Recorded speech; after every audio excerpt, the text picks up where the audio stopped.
us that we have some e-waste. Can you collect us from us? So we pick up, we verify the e-waste, the kind of condition it has, and we then segregate the e-waste, like what kind of e-waste it is. Is it an IT e-waste? Is it a consumer electronic e-waste? And accordingly, like if any e-waste has some data. মই অসম প্ৰদূষণ নিয়ন্ত্ৰণ পৰিষদৰ আঞ্চলিক কাৰ্যালয় গুৱাহাটীৰ মই in-charge. আমাৰ যিটো SWM ছলিড ৱেষ্ট মেনেজমেণ্ট ৰুলৰ 2026 যেতিয়া আহিলে তাতে দেখা গ'ল পলিউশ্যন কণ্ট্ৰল বৰ্ডৰো অলপ ৰেছপনচিবিলিটি তাতে আছে। যেনেকা ধৰক আমি যিটো ইয়াত য়েল্লো এটা বিন তাৰমানে এইটো যিটো চেনিটাৰী ৱেষ্টটো বায়'মেডিকেল ৰুলৰ আণ্ডাৰত আহিলে। তো তাৰ কাৰণে ধৰক ইয়াত যিটো common biomedical waste treatment facility plus আমাৰ ইলেক্ট্ৰনিক ৱেষ্ট, মই ভাবিলোঁ এনে এটা বন্ধ ৰুমৰ ভিতৰত বা প্ৰেজেণ্টেশ্যন দি পেলাই তাতকৈ এটা অলপ সুকীয়া বেলেগকৈ এটা ছিষ্টেম কৰিব খুজিলোঁ যে প্ৰেক্টিকেলি যাতে আমাৰ কটনৰ ল'ৰা ছোৱালীখিনিয়ে পায় বা আমাৰ যিখিনি ষ্টেক হোল্ডাৰ্ছ আছে এইবিলাক এওঁলোকক আমি মেইনলি কওঁ যে তেওঁলোকে আচল গেম চেঞ্জাৰ। তাৰমানে তেওঁলোকে ৱেষ্টৰ পৰা ৱেল্থ কৰি আছে। সেই মানুহবোৰক এটা কমন প্লেটফৰ্মত আনি মই মোৰ মানে টিম ৰিজনেল অফিচৰ টিম মিলি পেলাই ডিচাইড কৰিলোঁ, এপ্ৰ'চ কৰিলোঁ, ছাৰহঁতৰ পাৰ্মিশ্যন ল'লোঁ।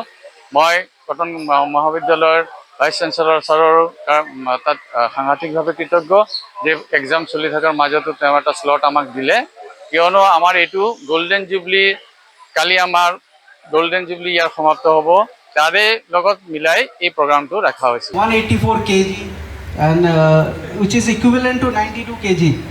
And they have saved around 15,000 in this 4 months of span. So this is a product where we are taking a bio waste, grinding, segregating and diluting with water and feeding it to the anaerobic digester for the further processes. So আজি অলপ যেহেতু এই প্ৰগ্ৰামটো অলপ বেলেগ ধৰণৰ আমিও ভাবিলোঁ মানে আমাৰ ৰিজনেল অফিচ পলিউশ্যন কণ্ট্ৰল বৰ্ডৰ লগত আলোচনা কৰিলোঁ যে যিহেতু এটা গ্ৰুপ ফৰ্ম হৈছে, হোৱাটছএপ গ্ৰুপ, এটা লিংক শ্বেয়াৰ কৰি দিয়া হৈছে। চ' গতিকে মই এইটো বিচাৰিছোঁ যে কেনেকৈ ডিছপ'জেল হৈ আছে। চ' মই ক'ম যোনে হোৱাটছএপ গ্ৰুপৰ এই লিংকটো পাইছে তেওঁলোকে যদি সেই লিংকটো ক্লিক কৰে গুগল মিটত যাব পাৰিব আৰু তাতে 1 মিনিটৰ কাৰণে চবেই গম পাব যে বায়'মেডিকেল ৱেষ্টবোৰ যিবোৰ কালেকশ্যন হৈ ট্ৰান্সপৰ্টেশ্যন হৈ পানীখাইটিত থকা এই ইণ্ডাষ্ট্ৰিটোত which is one of the largest industry of this kind in India, সেই ইণ্ডাষ্ট্ৰিটোত কেনেকৈ ডিছপ'জ হৈ আছে।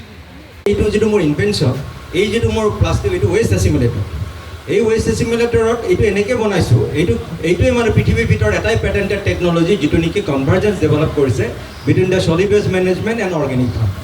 এতিয়া অৰ্গেনিক ফাৰ্মিং বুলি ক'লে ভাৰ্মি কম্প'ষ্টিং ইউনিট বহুত আছে, কিন্তু ভাৰ্মি কম্প'ষ্ট যদি আমি গছৰ গুৰিত দিওঁ আৰু পোক ধৰিলে যদি গা গছত যদি আমি কেমিকেল পেষ্টিচাইড স্প্ৰে' কৰোঁ তেতিয়া অৰ্গেনিক ফাৰ্মিং হৈ থাকিলনে বাৰু?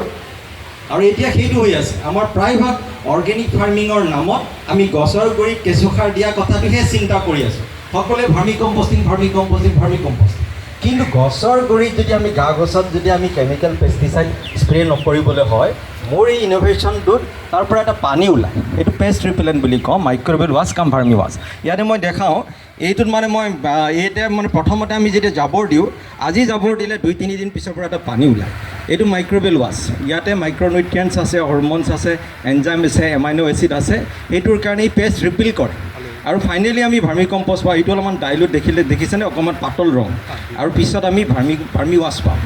এই বস্তু দুটা যদি আমি গছৰ গুৰিত দিওঁ বা গছৰ গা গছত ছটিয়াওঁ, ই অৰ্গেনিক মেনুৰ কাম পেষ্ট ৰিপেলেণ্ট কাম কৰে, আৰু ফাইনেলি আমি ভাৰ্মি কম্প'ষ্ট পাওঁ। গতিকে ভাৰ্মি কম্প'ষ্টটো অকল কৰিলে নহ'ব, পৃথিৱীত যিমান খেতি মাটিকালি আছে তাৰে মাত্ৰ 1.5% জৈৱিক খেতি অৰ্গেনিক ফাৰ্মিং, বাকী 98.5% ইনঅৰ্গেনিক।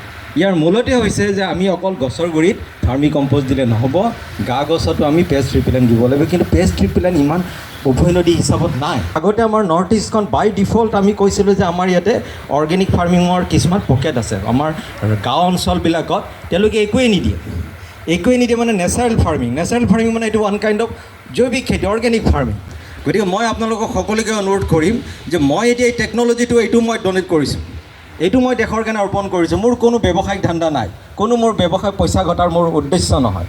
আমাৰ যিটো পচনশীল জাবৰবিলাক ইয়াত দিনে just use and throw' practice আমি কৰিব পাৰোঁ। ন' শ্ৰেডেশ্যন, ন' ৰ'টেশ্যন, ন' শ্ৰেডিং, ন' ৰ'টেশ্যন, ন' এডিটিভছ, কোনো ধৰণৰ এডিটিভছ দিব নালাগে।